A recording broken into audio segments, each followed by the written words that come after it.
40 ദിവസം കൊണ്ട് കേരള പര്യടനം പൂർത്തിയാക്കിയ ഒരു മിടുമിടുക്കനെ പരിചയപ്പെടുത്തുകയാണ് പാറശാലക്കാരനായ അഭി.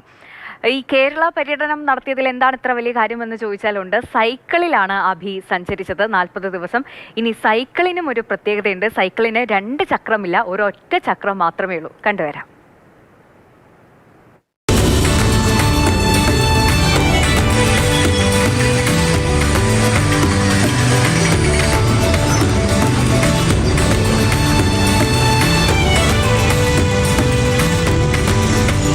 ഇത് കാണുന്നത് പോലെ അത്ര എളുപ്പമുള്ള യാത്രയല്ല. എവിടെയും പിടിക്കാനില്ലാതെ ബാലൻസ് തെറ്റാതെ ഒറ്റ ചക്രത്തിലുള്ള ഈ കളി ഇതിനു മുൻപ് അധികം ആരും കണ്ടു കാണില്ല.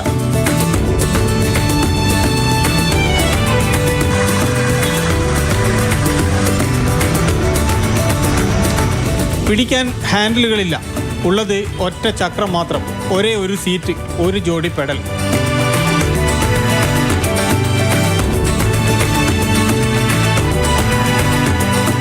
ഓടിക്കൊണ്ടിരിക്കുന്ന ചക്രത്തിന് മുകളിൽ ശരീരം മുഴുവൻ ബാലൻസ് ചെയ്യണം, ഒപ്പം പെഡൽ ചവിട്ടി മുന്നോട്ട് പോവുകയും വേണം. എക്സ്പീരിയൻസ് ഒക്കെ അടിപൊളിയാണ്. എല്ലാ ജില്ലയിലും നല്ല സപ്പോർട്ട് ഉണ്ടായിരുന്നു. ഞാൻ 0 ബഡ്ജറ്റിലാണ് ട്രാവൽ ചെയ്യുന്നത്. അപ്പം വിശപ്പറഞ്ഞിട്ടില്ല. നമ്മുടെ കേരളത്തിൽ 14 ജില്ലയിലും അതിമനോഹരമായിട്ട് അടിപൊളിയായിട്ടുള്ള സപ്പോർട്ടായിരുന്നു. എല്ലായിടത്തും ഫുഡൊക്കെ അവരാണ് വാങ്ങിച്ചത്. രാവിലെ ഇറങ്ങിക്കഴിഞ്ഞാൽ ഒരു 10 പേര് കുറേ കാപ്പ് കുടിക്കാൻ വിളിക്കും, ഉച്ചയായി കഴിഞ്ഞാൽ ഫുഡ് കഴിക്കാൻ വിളിക്കും, വൈകുന്നേരം അതുപോലെ ചായ കുടിക്കാൻ വിളിക്കും. അങ്ങനെ നല്ലൊരു മികച്ച സപ്പോർട്ടാണ് ആൾക്കാരുടെ ഭാഗത്തു നിന്നുണ്ടായത്. ഞാൻ ഓരോ ജില്ലയിലും 1-2 സ്ഥലങ്ങൾ വെച്ച് കണ്ട് അങ്ങനെയാണ് വന്നത്. അപ്പം ലൊക്കേഷൻ ഇട്ട് അങ്ങനെ പോകും. നമുക്ക് ഇന്ന റോഡെന്ന് പറഞ്ഞാൽ അങ്ങനെയില്ല. MC റോഡും AC റോഡും ഒക്കെ സഞ്ചരിച്ചിട്ടുണ്ട്.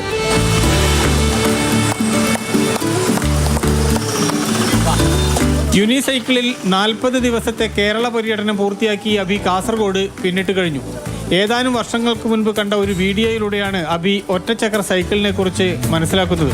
എവിടെ കിട്ടുമെന്ന് അന്വേഷിച്ചപ്പോൾ നാട്ടിൽ കിട്ടാനേ ഇല്ലെന്ന് മനസ്സിലായി. അതോടെ സ്വന്തം നിലയ്ക്ക് നിർമ്മിക്കാൻ ഒരുങ്ങി. ഒടുവിൽ രാമേശ്വരത്ത് നിന്ന് സൈക്കിൾ ഉണ്ടാക്കിച്ചു.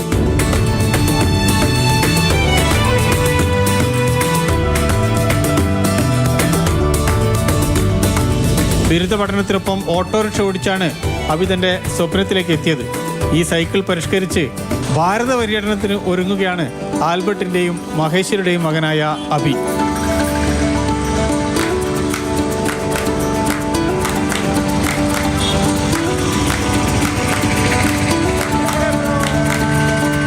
മാതൃഭൂമി ന്യൂസ്, കാസർഗോഡ്.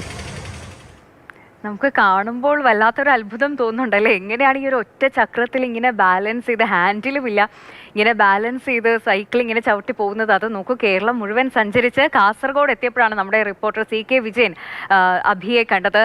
അഭിയെക്കുറിച്ച് ഇനിയും കൂടുതൽ വിശേഷങ്ങളുണ്ട്. ഇത് മാത്രം നമ്മൾ കണ്ടത് മാത്രമല്ല, മറ്റും ഒരുപാട് കാര്യങ്ങൾ അഭിയെക്കുറിച്ചുണ്ട്. അതൊക്കെ CK വിജയൻ നമ്മളോട് പറയും. CK പറയൂ. സന്ധ്യ, അഭി ഒരു ചില്ലറക്കാരനല്ല. കാരണം നമ്മളിപ്പം ഇതുവരെ നമ്മൾ ഈ വാർത്തയിൽ കണ്ടിരിക്കുന്നത് അഭിയുടെ യാത്രയെക്കുറിച്ചാണ്, അഭിയുടെ സൈക്കിളിൻ്റെ പ്രത്യേകതയെക്കുറിച്ചാണ്, അഭി അതിനോട് കാണിക്കുന്ന ഒരു പ്രത്യേക അഭിനിവേശത്തെക്കുറിച്ചാണ്. പക്ഷേ അതിനപ്പുറത്തേക്ക് ഈ യാത്രയിലുടനീളം അഭി ചെയ്യുന്ന ചില കാര്യങ്ങളുണ്ട്. ആ കാര്യങ്ങൾക്കെല്ലാം തന്നെ വലിയ വ്യാപ്തിയുണ്ട്. പൊതുസമൂഹത്തിൽ അത് വലിയ ഇമ്പാക്റ്റ് ഉണ്ടാക്കുന്നു. ഒന്ന്, അഭി ഈ യാത്രയിലുടനീളം ഈ ആൻറ്റി ഡ്രഗ് ക്യാമ്പയിൻ്റെ ഭാഗമാകുന്നു എന്നുള്ളതാണ് ഒന്ന്. ഈ ലഹരി വിരുദ്ധ ക്യാമ്പയിൻ്റെ ഭാഗമായി അഭി ഈ യാത്രയെ പലയിടങ്ങളിലുമായി പരിവർത്തിച്ചിട്ടുണ്ട്, മാറ്റിയിട്ടുണ്ട്. രണ്ടാമത്തെ ഒരു കാര്യം, അഭി ഈ യാത്ര ചെയ്യുന്ന സമയത്ത് പല സ്ഥലത്തും പരമാവധി ആൾക്കാരെ കാണാൻ ശ്രമിക്കുന്നു എന്നുള്ളതാണ്. അതായത് സാധാരണ രീതിയിൽ തിരുവനന്തപുരത്ത് നിന്ന് പുറപ്പെട്ട് ഒന്ന് കാസർഗോഡ് വരെ അല്ലെങ്കിൽ മഞ്ചേശ്വരം വരെ, കേരള അതിർത്തി വരെ ഒരു യാത്ര നടത്തി അവസാനിപ്പിക്കുക എന്നുള്ളതല്ല.